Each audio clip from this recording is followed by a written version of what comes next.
හැමෝටම ඉතින් අපි අද කතා කරන්න යන්නේ database management system එකේ question set එකේ පළවෙනි question එක.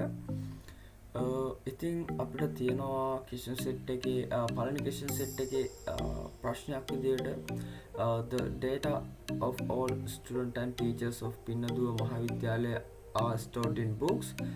As a result, some data has been destroyed. Therefore, the principal of school has decided to enter the data of all students and teachers in the school into computer software. The software was commissioned by AI Soft. Assume you work as software engineer for the company and part you are assigned to create the database to do this create database using information below. එකන්නේ පින්නදුව මහාවිද්‍යාලය කියන ඉස්කෝලේ data enter කරන්න පොතක් තමයි පාවිච්චි කරලා තියෙන්නේ students ලාගේ වගේම teachers ලාගේ. Some data has been destroyed. ඒකේ හේතුවක් මත some data has ඒකන්නේ සමහර දත්ත විනාශ වෙලා තියෙනවා. ඒක නිසා ඉස්කෝලේ ප්‍රින්සිපල් තීරණය කරලා තියෙනවා මේකට ඩේටාබේස් එකක් හදන්න. ඉතින් මේ තියෙන අපිට දීලා තියෙන questions ටික. ඉතින් අපි බලමු පළවෙනි question එක. Create a database called SchoolDB to store teachers and students data. ඒ කියන්නේ SchoolDB කියලා database එකක් හදන්න කියලා තියෙනවා. හොඳයි ඉතින් අපි මේකට පාවිච්චි කරනවා MySQL Workbench කියන software එක.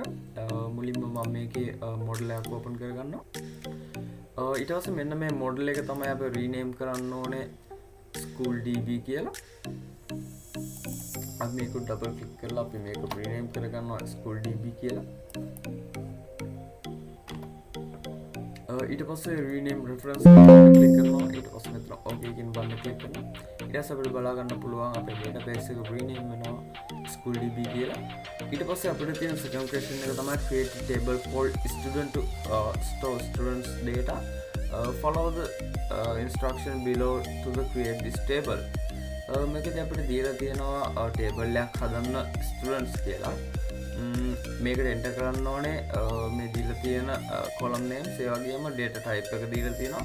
ඒ වගේම length එක දීලා තියෙනවා. මෙන්න මේ instruction පාවිච්චි කරලා තමයි අපි මේ table එක හදන්න ඕනේ. හොඳයි අපි මුලින්ම student කියන table එක හදාගෙන ඉමු. ඒකට මම මේ add diagram කියන එකට යනවා. ඊට පස්සේ අපි මෙතනින් table එක හදා ගන්න ඕනේ. හරි ඊට පස්සේ අපි මේක enter කරගන්න ඕනේ. ඊට පස්සේ අපි enter කරන්න ඕනේ column name එකක් index number කියලා. මේකේ data type එක වාචා ඒ වගේම length එක 10ක් තියෙනවා. මේකදී අපිට කියලා නෑ primary key එකක් තෝරගන්න කියලා. ඒත් අපිට මේ data ටික බලපුවාම මේ column names ටික බලපුවාම අපිට තේරෙනවා මේ index number කියන එක තමයි මේකේ primary key එක කියලා. හොඳයි අපි මේකේ primary key එක හදාගමු. index number පළවෙනි column එක. මේකට අපි දෙන්න ඕනේ data type එක වාචා. length එක 10ක් දෙන්න ඕනේ. හොඳයි අපි පළවෙනි column එක හදාගෙන ඉවරයි. ඊට පස්සේ අපි දෙවෙනි column එක විදියට අපේ first name කියන එක ගන්න ඕනේ. මේකේ වාචා data type එක වාචා length එක 25ක්.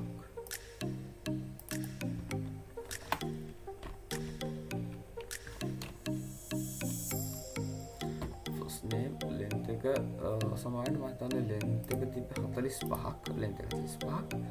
හරි ඊට පස්සේ අපි ඊළඟ column එක හදා ගන්න ඕනේ. ඊළඟ column එක last name අපි ඒ column එක හදාගමු.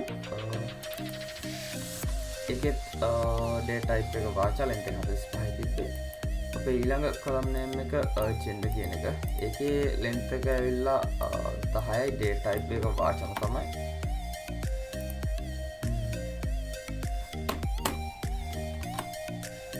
අපි length එක විදියට length එක 10ක් set කරගමු. අපේ ඊළඟ කොලම් එක විදිහට තියෙන අපේ contact number එක contact number එකේ data type එක වාචා ඒ වගේම ඒකේ length එකත් 10යි සාමාන්‍යයෙන් ලංකාවේ mobile number එකට දෙන්න 10යි. හොඳයි අපි මේකත් edit කරගමු length එක 10ක් විදිහට. ඊට පස්සේ අපිට තියෙනවා ඊළඟ column name එක විදිහට address කියන එක. මේකේ අපි data type එක ගන්න වාචම තමයි. ඒ වගේම මේකේ length එක 60ක් විදිහට අපි වෙනස් කරගන්න ඕනේ.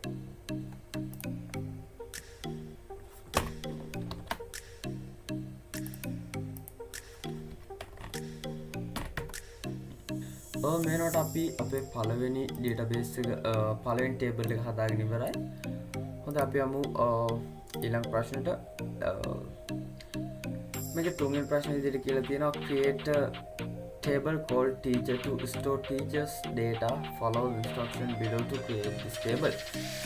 මේකත් කලින් එක වගේම table එකක් create කරන්න තියෙන්නේ. හැබැයි මේ create කරන්න තියෙන students ලට නෙමෙයි teachers ලට. මේකේ කලින් වගේම column names ඒ වගේම data type එක වගේම length එක දීලා තියෙනවා. ඉතින් මේකෙත් අපිට බැලුවටම පේනවා primary key එක විදිහට ගන්න වෙන්නේ teacher reg number කියන එක. ඒ කියන්නේ teacher register number කියන එක. හොඳයි අපි මේ table එකක් හදාගෙන ඉමු. මේක අපි rename කරගන්න ඕනේ teacher කියලා. enter කරගන්න ඕනේ. ඊට පස්සේ අපි column name එක විදිහට ඉස්සලාම ගන්නවා teacher reg number කියන එක. පළවෙනි column name එක විදිහට අපි මේකේ දීලා තිබ්බේ වාචා එක data type එක වාචා වගේම length එක 10යි.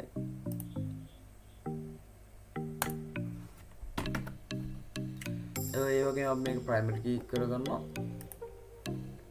ඊට පස්සේ අපිට තියෙන column name එක තමයි first name කියන එක. student table එක වගේම මේකටත් 45ක් length එක අපි දෙන්න ඕනේ. ඒ වගේම last name එක තියෙනවා. last name එකටත් අපි දෙන්න ඕනේ length එක 45ක්. ඒකේ data type එක වාචම තමයි. ඊට පස්සේ අපි gender එකට දෙන්න ඕනේ data type එක වාචා. ඒ වගේම length එක 10ක් දෙන්න ඕනේ.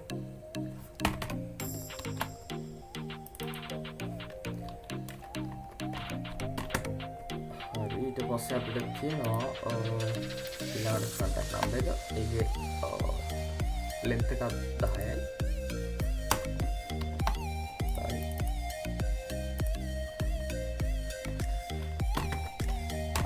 ඊළඟට අපිට තියෙනවා email address එක. ඒකට අපි enter කරන්න ඕනේ data type එක වාචා වගේම length එක 5ක්.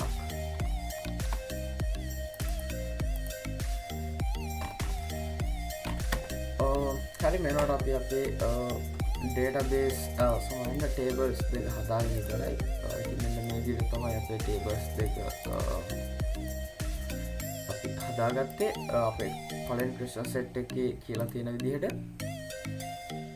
ඉතින් මෙන්න මේ විදිහට තමයි අපි MySQL Workbench පාවිච්චි කරලා මෙන්න මේ tables දෙක create කරගත්තේ.